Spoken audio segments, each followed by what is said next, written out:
साम्या जो ह्यूमिडिटी है वो इतनी ज़्यादा बढ़ गई है कि जितनी देर अब तो पिछले कुछ दिनों से तो ऐसा है कि अगर आप एसी में भी बैठे हुए हैं ऐसा ही तो है। यू आर स्टिल स्वेटिंग, आपको जी, ऐसा ही है, अजीब चिपचिपा ऐसा ही पिलपिलाहट है। सा फील हो रही है।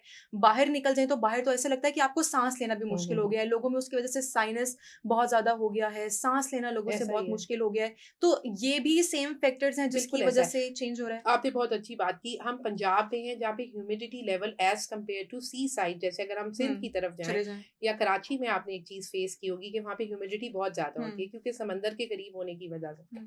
हम यहाँ पे एक तेज़ी से कंस्ट्रक्शन कर रहे हैं, हम्म। जहाँ पे आपकी हाई राइज़ बिल्डिंग्स भी हैं, बिल्कुल ऐसे ही आपके है। लग्ज़री अपार्टमेंट्स भी बन रहे हैं और हम्म। जब कंस्ट्रक्शन एरिया अराउंड सराउंडिंग में बहुत बढ़ जाता है, तो उसकी वजह से भी आपका बहुत टेम्परेचर चेंज को आप फ़ेस करते हैं। ठीक है। ठीक है? आपका ह्यूमिडिटी लेवल्स जो चेंज बिल्कुल आप सही कह रही हैं कि पंजाब में भी हम वही ह्यूमिडिटी ऐसे फ़ेस कर रहे हैं, करें। जैसे ऐसा लगता है कि कभी आप कराची में, क्योंकि मैं बिल्कुल कराची ऐसे। में भी होती हूँ, तो मुझे पता ऐसा लगता है वाक़ई कि पंजाब हम्म। में भी ऐसी ये चीज़ है। तो ये सारे क्लाइमेटिक कंडीशन और हम्म। कंडीशंस हैं जो कि आपके अनप्लैन्ड हम्म। अर्बनाइज़ेशन और एंथ्रोपोजेनिक जो मैंने कहा ह्यूमन एक्टिविटीज़ की वजह से हो रहा ठीक है। है। अच्छा, और इसी मतलब इसी को मैं इससे कनेक्ट करूँ अगर, कि अब कुछ लिमिटेड टाइम से ज़लज़ले जो हैं वो बहुत ज़्यादा आना शुरू हो गए हैं। तो ये भी सेम फैक्टर है कि ये क्लाउड बर्स्ट, क्लाइमेट चेंज और ये सारी चीज़ें ये ही कॉज़ कर रही हैं इतने ज़्यादा ज़लज़ले वगैरह भी? बिल्कुल, एक वन ऑफ द फैक्टर आप इसको कह सकते हैं। जैसा मैंने बताया, एक नेचुरल हैज़र्ड्स होते हैं जो कि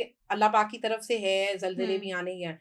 लेकिन उस प्रोसेस को ह्यूमन एक्टिविटीज़ ने बहुत फ़ास्ट कर पास दिया। कर दिया। फॉर हुँ, एग्ज़ाम्पल, अगर मैं आप सी साइड की बात करें, समंदर की तरफ कंस्ट्रक्शन की बात करें, आप कराची की तरफ चले जाएँ, हम हुँ, तो पंजाब में हैं, जी, तो उन्होंने बहुत ज़्यादा बिल्डिंग्स, नाम नहीं मैं लूँगी, लेकिन हुँ, बहुत ज़्यादा कंस्ट्रक्शंस कर दी हैं। हुँ, ऐसे लग्ज़री अपार्टमेंट्स और ऐसी बिल्डिंग्स बना दी हैं, हुँ, जिसकी वज़ह से उन्होंने समंदर को पीछे करके आपने आगे, उधर अपनी टेरेन्स, अपनी कंस्ट्रक्शन शुरू कर दी हैं। ठीक तो है। आप याद रखें, अभी आप देख लें कराची में ऐसी न्यूज़ आ रही हुँ, हैं, हुँ, जो नए हुँ, अपार्टमेंट्स बने हैं, उनके अंदर फ्लडिंग हो गई है, पानी आ जाता है और बहुत सारे ऐसे इश्यूज़ थे। तो जब कंस्ट्रक्शन एक्टिविटी शुरू होती है, तो वहाँ पे वो ब्लास्टिंग भी करते हैं। हुँ, हुँ, वहाँ पे वो एक पर्टिकुलर जियोलॉजी जियोलॉजी जी, होती है ज़मीन की, जो आपकी साइंसेज़ है, उसको डिस्टर्ब करते हैं। ठीक है। जब भी आप एक नेचर की चीज़ को डिस्टर्ब करेंगे, उसकी एक कैपेसिटी है। आप हुँ, 1 साल, 2 साल, 3 साल, एक उसका जब थ्रेशोल्ड आएगा तो वो हुँ, बर्स्ट करेगा। बिल्कुल तो ऐसे ही है, डेफ़िनिटली आप उस पर्टिकुलर एरिया को हिला रहे हैं, तो इसका मतलब आप पूरे टेरेन को हिला रहे हैं। जब बिल्कुल आप ऐसे ही है। हिलाते हैं तो maybe one of the factor कि वो वहाँ उस समंदर हुँ, के नीचे वाले जो ज़लज़ला है, और कुछ इसी और तरह आपके नॉर्दर्न एरियाज़ नॉर्दर्न। में जो कंस्ट्रक्शन हुँ, एक्टिविटी की वज़ह से जब आप लैंडस्लाइडिंग फ़ास्ट हो गई है, तो ऑब्वियसली नीचे। तो आपका वो वाला फैक्टर भी हो सकता है। वन ऑफ द फैक्टर आप कह हुँ। सकते हैं, लेकिन ये एक मेजर फैक्टर नहीं कह सकते। ठीक है। अच्छा, पाकिस्तान उन चंद ममालिक में से है, बल्कि बहुत सारे ममालिक में से एक ममालिक है जिसको अल्लाह ताला की तरफ से 4 मुख्तलिफ मौसम जो हैं वो नवाज़े गए हैं।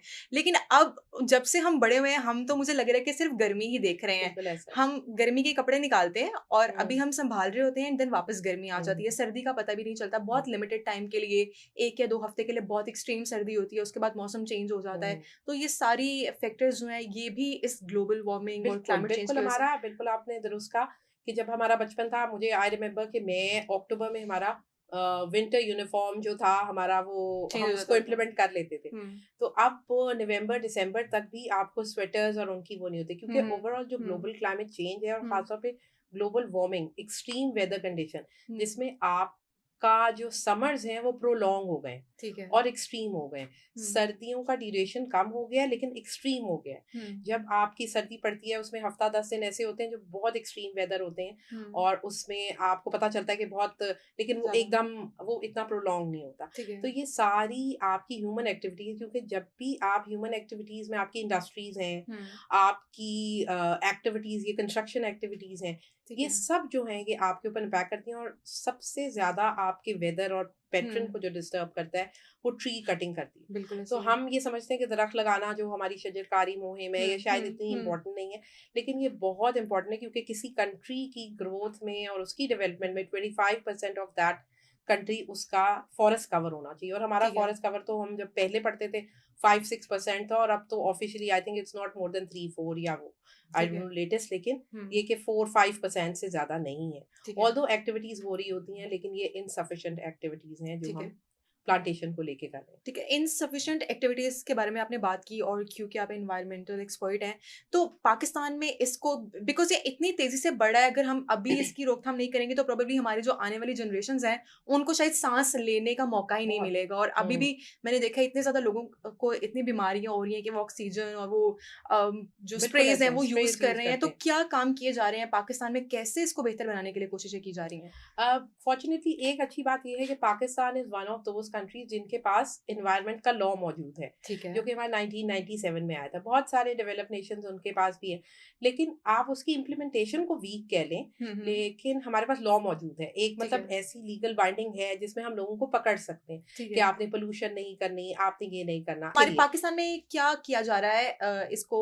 बेहतर बनाने के लिए क्लाइमेट चेंज को हमारे गवर्नमेंट क्या नंबर 1 हमारे पास लॉ तो हुँ, मौजूद है। ठीक है। हमारा अब हमारी रिस्पॉन्सिबिलिटी क्या है? हुँ, एट इंडिविजुअल लेवल हम क्या कर सकते हैं हुँ, और हम एट नेशनल लेवल क्या क्या कर कर सकते सकते हैं? हैं। हुँ, इंडिविजुअल लेवल पे तो हमें सबसे पहले अपने माहौल को बेहतर बनाने के लिए हर वो प्रैक्टिस करनी चाहिए, जिससे माहौल बे सबसे छोटी प्रैक्टिस जो हमें लग रहा होता है कि जी प्लांटेशन। हुँ, प्लांटेशन जो है वो आप मैं I believe as an environmentalist मैं हमेशा मेक श्योर करती हूँ कि हम जब अपने प्यारों के पास जाते हैं, कोई केक्स लेके हुँ, जाते हैं हुँ, जो तो आई प्रेफर कि मैं उनके लिए प्लांट्स लेके जाऊँ। ओके। ठीक है? एज़ गिफ्ट्स उनको आपके इंडोर प्लांट्स भी होते हैं, हुँ, जो कि आपके कार्बन डाइऑक्साइड को एब्ज़ॉर्ब करते हैं ठीक है। और इसके अलावा आउटडोर प्लांट्स होते हैं। तो आप अगर हम अपनी एक्टिविटीज़ को हेल्दी कर लें हुँ, और हुँ, अपने बच्चों को ये बताएँ कि अपनी बर्थडेज़ पे स्पेशली हुँ, आप ज़रूर केक काटें, ज़रूर वो करें, लेकिन अपने नाम का एक पौधा भी ज़रूर लगाएँ। ठीक है। तो आई थिंक अगर हमारे फैमिली में 6 मेंबर्स हैं और 1 साल में हम 6 या साल में 2 बार 12 दरख्त भी हुँ, लगाते हैं, तो आप देखें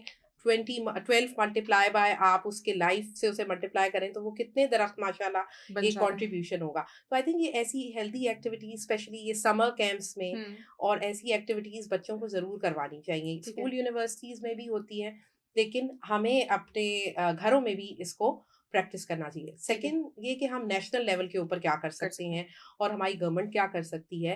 हमारी गवर्नमेंट ऑलरेडी पंजाब में तो माशाल्लाह अच्छी बात ये है कि एक एक्टिव स्टेप ये है कि आपका लीगल बाइंडिंग आपने देखा होगा व्हीकलर एमिशन की मॉनिटरिंग हो रही है, उनको एक गाड़ी के ऊपर जी, स्टिकर्स लगे हैं। एमिशन हुँ, सर्टिफाइड ईपीए का एक स्टिकर लगता है। हुँ, इट्स अ गुड एक्टिविटी कि सबकी गाड़ियाँ टेस्ट हो रही हैं। एटलीस्ट अगर जिस तरह भी टेस्टिंग हो रही है एक हुँ, डेटरेंस है, एक हुँ, आपको खौफ है कि आपने ये करवाना है और ये स्टिकर है हुँ, and you have to be EPA certified. ठीक तो है, ये एक बड़ा अच्छा रोल है। इसी तरह की गवर्नमेंट को एक्टिविटीज़ करते रहना चाहिए ठीक है। और आई थिंक इसके ऊपर कुछ ऐसी रिवॉर्ड्स भी रखने चाहिए। हुँ, अभी एक और प्लास्टिक फ्री का भी हो रहा था जी, जी, कि प्लास्टिक बॉटल्स के बॉटल्स डिस्कार्ड अगर करनी, आप वो जी। करेंगे तो 1 किलो प्लास्टिक का अगर आप वो करेंगे तो ये 1000 प्लास्टिक रुपीज़ जो का होती है आपको इसको हम मेल्ट करके दोबारा ग्रेन्यूल्स जी, बना सकते हैं जी, और इसको रिसाइकिल करके हम किसी और पर्पज़ के लिए यूज़ कर इस्तेमाल कर सकते सकते हैं। हैं। हुँ, तो ये भी एक अच्छी एक्टिविटी है। इससे ये होगा कि जो हम लोग बाहर फेंक देते हैं वो अपना ही कलेक्ट करके और उससे हमें पैसे भी मिल मिल सकते हैं। सकता तो है। इस तरह की एक्टिविटीज़ ये बहुत कॉमन एक्टिविटीज़ हैं, लेकिन इसको आई थिंक प्रमोट करना चाहिए ठीक है। इंडिविजुअल लेवल पे भी और नेशनल लेवल पे भी।